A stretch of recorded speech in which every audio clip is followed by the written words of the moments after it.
points that I always bring out is that hang in there.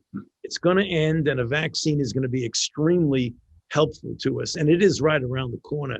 We have 5, it's actually 6, but 5 in advanced phase 3 trials, 2 of which are fully enrolled. So we should be getting an answer soon. But Tony, don't we still need the full public health response in place? No, absolutely. I mean, I have a slide that just shows that. I mean, vaccine is going to be important, but we're going to do vaccine plus public health measures. Yeah. But when people ask about when will we get back to normal, it would be a gradual combination of the impact and the safety net that we get from a vaccine, but not abandoning public health measures at all. Yeah. If I can just jump in for a quick second. Please, Jim. The other side of that, Tony, is that I've been watching carefully what's been happening in terms of funding. And so we've got like close to $4 trillion in what we would call fiscal stimulus, money that went directly into the economy, and very little that's gone into, say, a massive public health scale up to get the number of contact tracers that are needed, to get the kind of testing that's needed. We haven't had the money going into that, and the Congress put forward a bill that had $75 billion for what they called TTSI, testing, tracing, and supported isolation, which we thought was great, and that was stopped.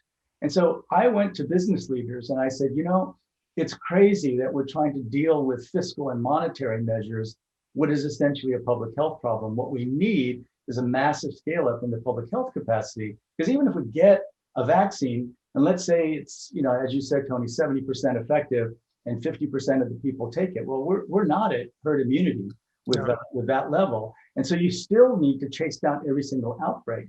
And so we need to make the investment. Why would you send 6 trillion or 5 trillion out into the world and then really put in nothing for the only thing that's actually worked to stop the virus anywhere, which is the full public health response, which is social distancing with masks, testing, tracing, isolation, and of course, treatment of sick. That's the only thing that's actually worked. And the business leaders are saying, that's just more money down the tubes. What we're doing, we need to wait for the vaccine and therapeutics. I don't think they understand, these business leaders, how difficult it is, even when we get a vaccine or better therapeutics, deal with this particular virus. And so that's what worries me. We still have not emerged from the magical thinking, which says, once we get a vaccine, this is over. Right. When people ask me, is the vaccine going to work better in different places? I said, of course.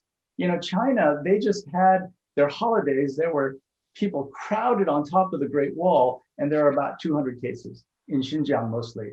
And they put that outbreak. For 200 cases, they did 4.5 million tests. Korea, the economy is moving forward. The only places where the economy is recovering is where they have the full public health response in place, and they're chasing down every single case. Right. There's a sense that we don't need to do that in the United States because we'll have a vaccine or treatment.